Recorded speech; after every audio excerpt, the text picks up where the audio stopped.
It welcomes you. It's really comfortable.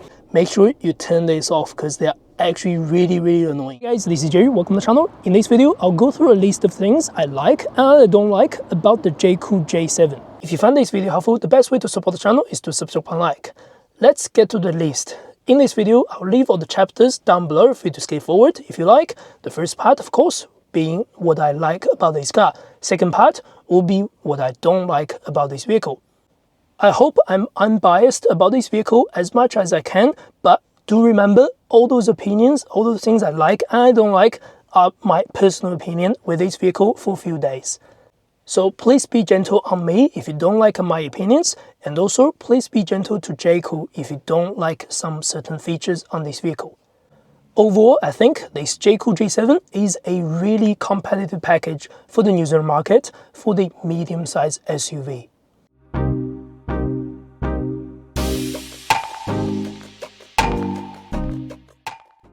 First thing I like about the Jaecoo J7 is the driving dynamics on this vehicle. The 1.6-litre turbo is very smooth. It offers very little hesitation when you want to take off. Second thing is the 6-speed dual-clutch transmission. This particular transmission is one of the best DCT transmission I've ever experienced in the New Zealand market. And then is the handling. The handling is really solid.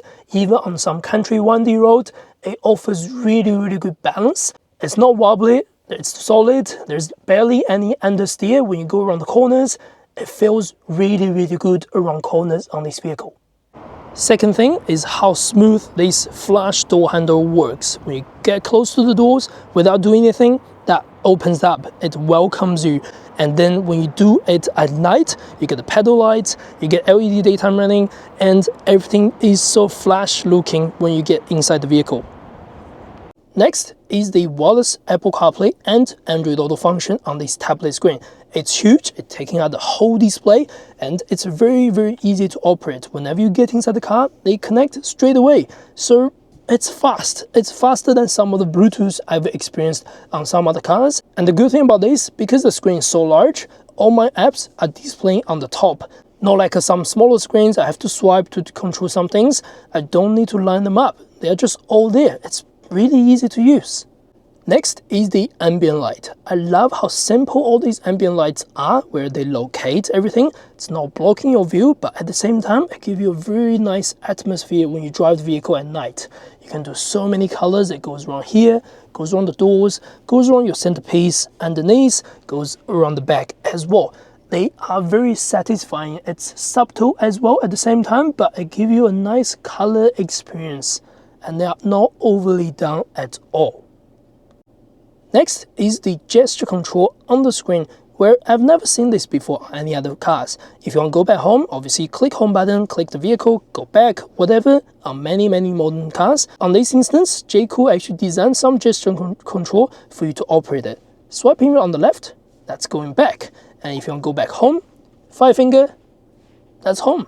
And swiping from the bottom, that's your aircon.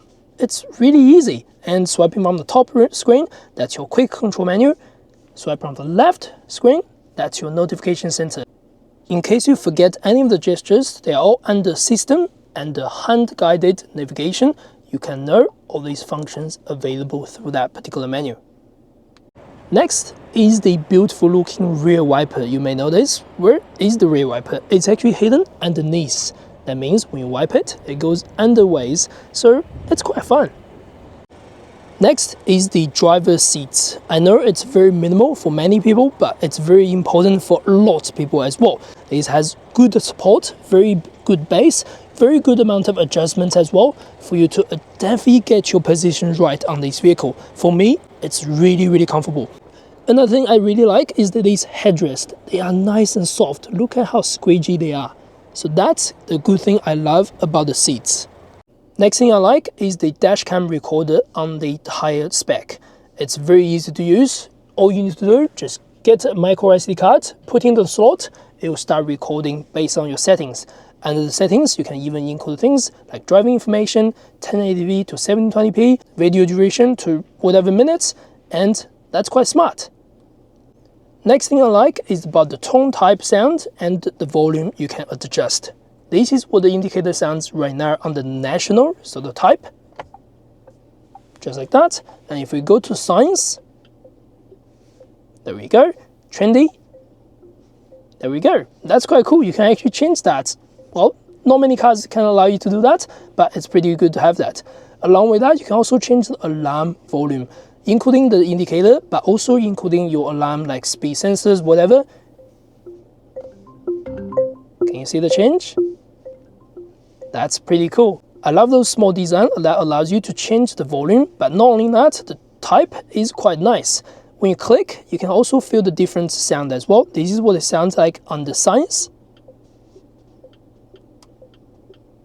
And this is what it sounds on the trendy.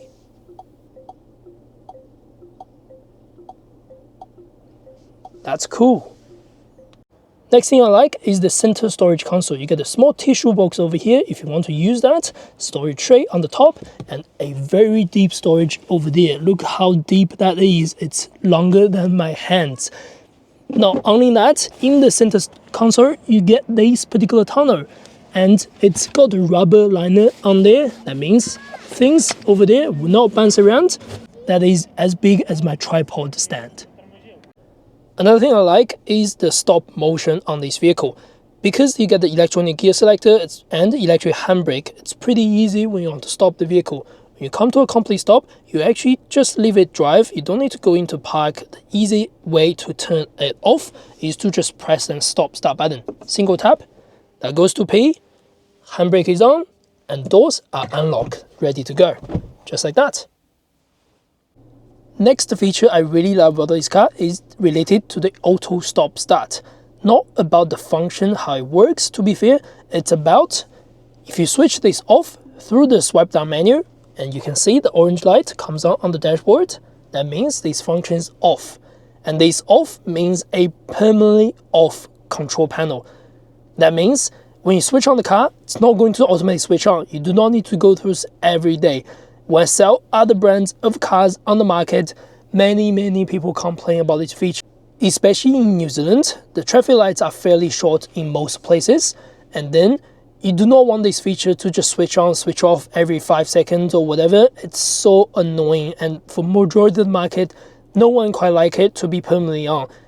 The manufacturer choose to offer this feature for someone who loves that feature, but also choose to offer this feature to be permanently disabled for someone who do not love that feature. That's why I love this particular detail on this particular vehicle. Next, I'll talk about a few things I do not like that much on this vehicle. For me, there's no perfect car. I do think on any car you can find any negative points. These are just my small opinions on this vehicle. I'm not trying to bash this particular vehicle. I think many of these points will not be a deal breaker for many consumers on the market. Let's get through that. First thing is the visibility at the back with the rear windscreen. Due to the sloping roofline, the rear windscreen isn't on the largest. Next, when you get inside the car, you can find the rear windscreen isn't the largest by any means. The headrest will block some part as well, and also this particular mirror is kind of zoomed in just to help with a little bit on the rear windscreen. But at the same time, if you have a car that's close to you, it's going to confuse you because the glass on the side, they are flat glass. So you are going to see the actual distance between the rear vehicles through your blind spot. But with that rear windscreen, it's not going to be most accurate with the distance and things like that. So that is one of the things I do not like. Next is related to the center console over here. With all the new introduction of the new tablet screen, whether it's this way, up way, on the top, at the bottom, built-in, whatever, the placement of the air vents is quite different on any cars. On this one, I do not think that's the best. On the passenger side, that air vents is actually fine. I do not think that's a problem for the passenger. But on the driver side, this is the air vents and this is the sitting position. Your air vents pretty much blows to your steering. It's a little bit awkward, let's put it that way. Many air vents will be in the center, here or here. But due to this tablet screen, the air vents is on the top, just by that corner. I don't think there's a better solution though. I do feel like for engineering parts, that's the position and the only position you can put. But as someone who may be a little bit fussed about wind or wind level in the vehicle, I think that's a little bit small issue for me. But for some people, it may not be a deal breaker at all. Speaking of air cons, there's absolutely no direct buttons on this vehicle apart from one function key, which is the front defrost. And that's the only function key you can control the aircon. Another solution is, if you do not want to take your eyes off the road, you can also talk the voice command. The voice command allows you to increase fan speed, increase temperature, or decrease whatever you like. So maybe that will be okay for majority of people. Next feature you may experience when you first driving this vehicle, there's a lot of pain and bounce when you start driving the vehicle, and that warning sound, I've done so many tests about safety features. I've gone into the safety technology information system, turned everything off, and still when I drive the vehicle there are pings, it's just non-stop. I don't know why, and there's no notification on the dashboard. I've tried so hard and I eventually found it. This is where you want to turn it off as soon as you get inside the vehicle, or as a salesperson, if you're going to let someone drive this vehicle, make sure you turn this off because they're actually really annoying. Going to the home screen, and in navigation, we can click here, click settings. Under the settings, make sure you swipe it down, turn these two things off, speed camera warning and warn when speeding. Because the navigation has its built-in speed information. If you're over 80, it's going to give you ping, because the speed tolerance is +0. If you enable that, it will give you ping once you go over, let's say 80, when the speed sign says 80. But for this feature, I do not completely blame Jaecoo for it, because this is obviously a third-party program on the built-in navigation. Many people may use Apple CarPlay directly instead of using the built-in navigation anyway. Next, with how beautiful this is with the keyless entry with the flush door handles, there is no keyless entry on the passenger door. So for you to get inside from the passenger door, you always have to go to your car key and click unlock before you can pull the door handle. And that's a little bit frustrating. Alright, that's the end of this video. Hope you enjoyed the contents. Overall, I think the Jaecoo J7 is a beautiful car with a beautiful package, with the drivability, everything included. There are some negative points about some features, but I do not think many of that will be anything close to a deal breaker for the majority of the market. That's the end of this video. I will see you next one.